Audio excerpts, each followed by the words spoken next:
Dois dedos de conversa. Todos os dias.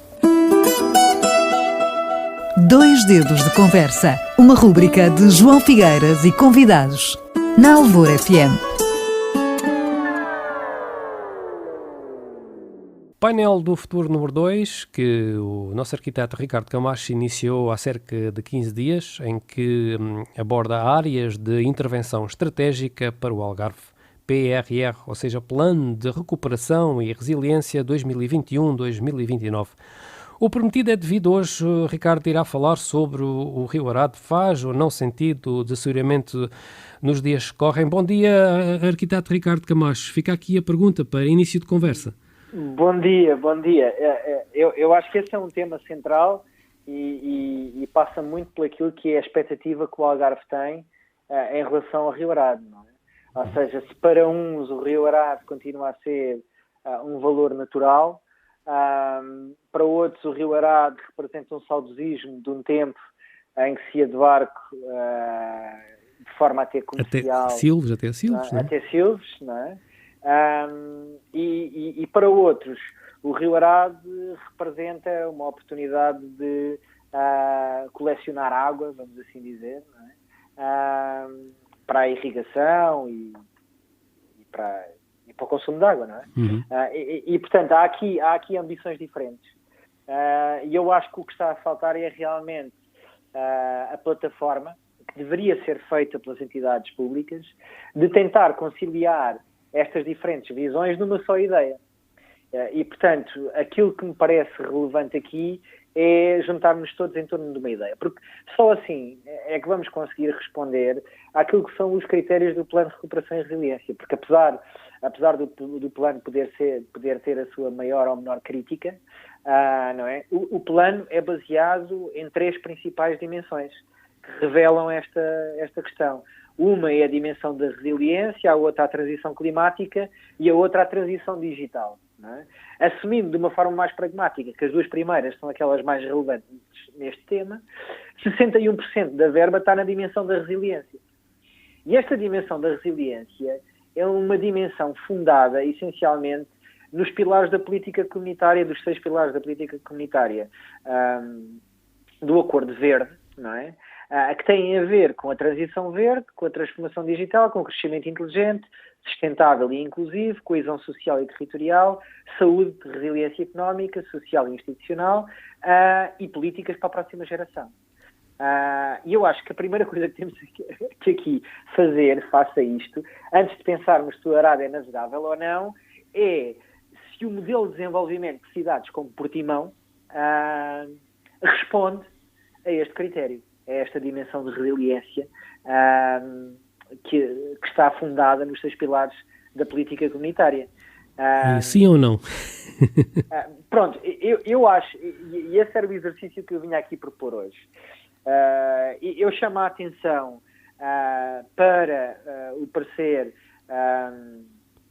favorável relativamente ao impacto ambiental da urbanização do Foz do Arado, ou seja, a Quinta da Rocha, que já falamos aqui por diversas vezes, e que teve um parecer favorável há relativamente pouco tempo, e portanto convido todos os ouvintes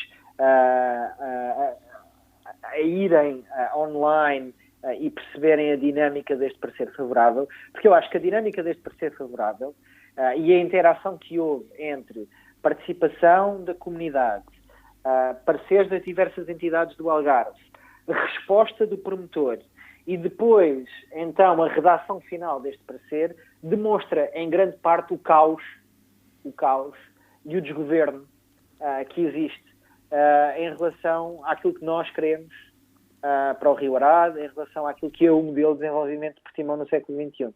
Não é? E eu acho que essa reflexão é fundamental.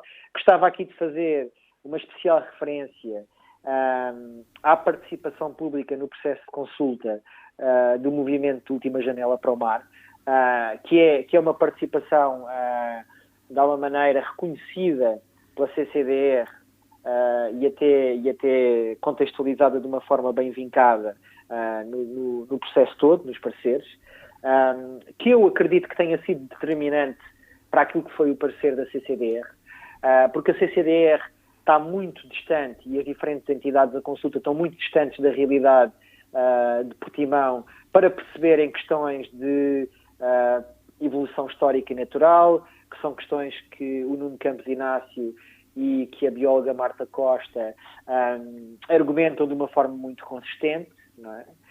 E depois as questões da ordem de planeamento, arquitetura e legais pelo advogado Rui Amores e com a arquiteta Lucinda Caetano entrelaçam e constroem para ter ali uma participação que é bem consistente, não é? Mas o que eu aqui ia sugerir em termos de exercício era olharmos um pouco aquilo que são os comentários da CCDR que geram então todo este processo. E o que é facto é que estes comentários são fundados em duas ideias principais, não é? Aliás, eu diria 3 ideias que aqui estão em causa. Uma é esta ideia do que é que aquele sítio é, ou seja, se aquele sítio é simplesmente um aterro ou era um afluente do Rio Arado, não é? Esta questão é relevante porquê? Porque esta questão, por exemplo, coloca-se agora numa série de projetos em curso, por exemplo, em Silves. Ou seja, o projeto da Estação Fenícia em Silves é um projeto que tem contextos muito idênticos a este. E, portanto, o que a CCDR diz é que existe ali uma linha d'água na Mata da Rocha e que o projeto, de alguma maneira, não respeita essa linha d'água, não é? Pronto. E o que o promotor, neste caso o Novo Banco, responde é que este terreno resulta de um aterro e, portanto, não há linha d'água. O que houve foi uma vala ali improvisada. E, portanto, nós vamos seguir essa lógica e vamos, então, tomar em conta todas as considerações, vamos dizer, infraestruturais, para que essa vala seja melhorada, para que as galerias subterrâneas sejam melhoradas e para que se responda, assim, à problemática das cheias, do caminho das águas e tudo mais. Pronto. Desvalorizando a questão ambiental, de se aquilo seria ou não um sítio afluente. É lógico que todos nós, indo lá ao sítio, percebemos perfeitamente, não é? Que todos aqueles vales se descarregam ali. E, portanto, claro, há águas, e ainda mais depois daquela urbanização atlântica e das descobertas, não é? Que temos ali a montante, ainda muito mais, não é? Pronto. Mas o que é certo é que este argumento é um argumento plausível para a CCDR e a CCDR abdicou desta condicionante, não é? Pronto. Portanto, foi convincente o argumento do proponente do Novo Banco, não é? Depois, dentro deste tema ainda, há outro tema que é, ou seja, há uma pequena área deste loteamento que entra para a encosta que dá para a rocha. Ou seja, se estivermos na rotunda, como quem vem do lado de Portimão, vamos assim dizer, ou como quem vem do Pontal, aquele terreno começa ali a subir à direita, ou seja, em direção à farmácia da Rocha, onde era a clínica da Rocha. Sim, portanto, sim. Aquele cabeço que ali está é considerado por todos a única área ambientalmente relevante a preservar em toda aquela área, não é? Porque é considerado um habitat, aquilo que se chama o habitat 5330, que são matos termomediterrânicos e pré-desérticos. E, portanto, aqui também o que o proponente diz é, ok, nós comprometemos a rever a implantação do loteamento e em tomar conta que este sítio vai ser aqui preservado, este lotezinho que aqui está, impecável, vai ser preservado e vamos fazer, isto vai ser aqui uma mata termomediterrânica pré-desértica no meio de uma série de prédios, mas vai ser aqui uma mata termomediterrânica impecável, não é? Pronto. E a CCDR aceita este argumento. Os argumentos que a CCDR não aceita, não é, são depois os argumentos que caem no segundo ponto. Ou seja, se o primeiro ponto é este ambiental e que conseguiu ser refutado pelo cliente, o segundo ponto é o ponto relacionado com as questões de ordem estética e urbana, em que basicamente a CCDR e os técnicos da CCDR vêm criticar a ideia de frente urbana. Ou seja, há no projeto uma proposta de fazer uma praça junto à marina, não é? E ter aí uma frente urbana de prédios recuada, com uma avenida e tudo mais. E então, o que a CCDR vem dizer é que esta frente urbana devia ser mais permeável. Ou seja, na realidade, o que a CCDR vem dizer foi aquilo que concordou no primeiro ponto. Vem dizer que aquele sítio realmente é todo ele um corredor verde e que devia de haver mais permeabilidade. Ou seja, para haver esta permeabilidade, provavelmente não devia de haver ocupação urbana. Pois. Não é? Portanto, uma coisa vai pôr em contraste a outra. Juntamente com isto, não é? Aliás, é até interessante porque o requerente refuta esta questão dizendo que é tecnicamente vazia.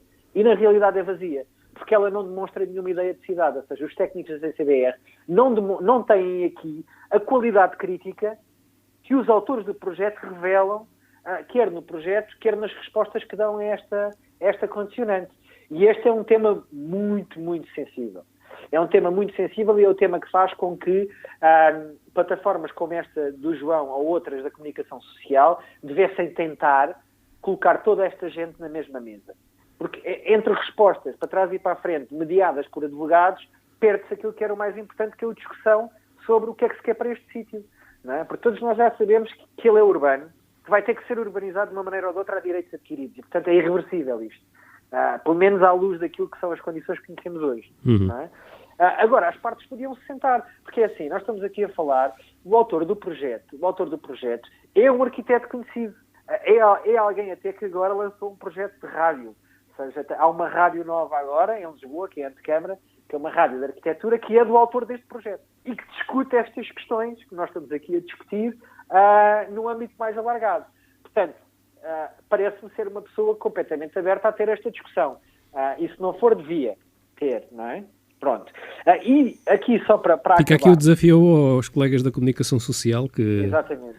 doravante, se preocupem mais com estes temas pertinentes. Não é? E em tentar juntar estas pessoas para discutirem em viva voz. Relevar aqui um último ponto, que é o de critério. Ou seja, a CCDR pede ao promotor que tente pensar em estratégias para disponibilizar esta habitação que ali se vai criar para jovens e para aquilo que são as necessidades do concelho. Ora, um promotor privado, num sítio daqueles, nunca vai ser responsável pelas políticas de habitação da região nem da Câmara Municipal. Esta é novamente uma ideia completamente peregrina, não é? Porque de alguma maneira é tirar um bairro à parede. Não é? Eu não percebo qual é a ideia por trás desta condicionante.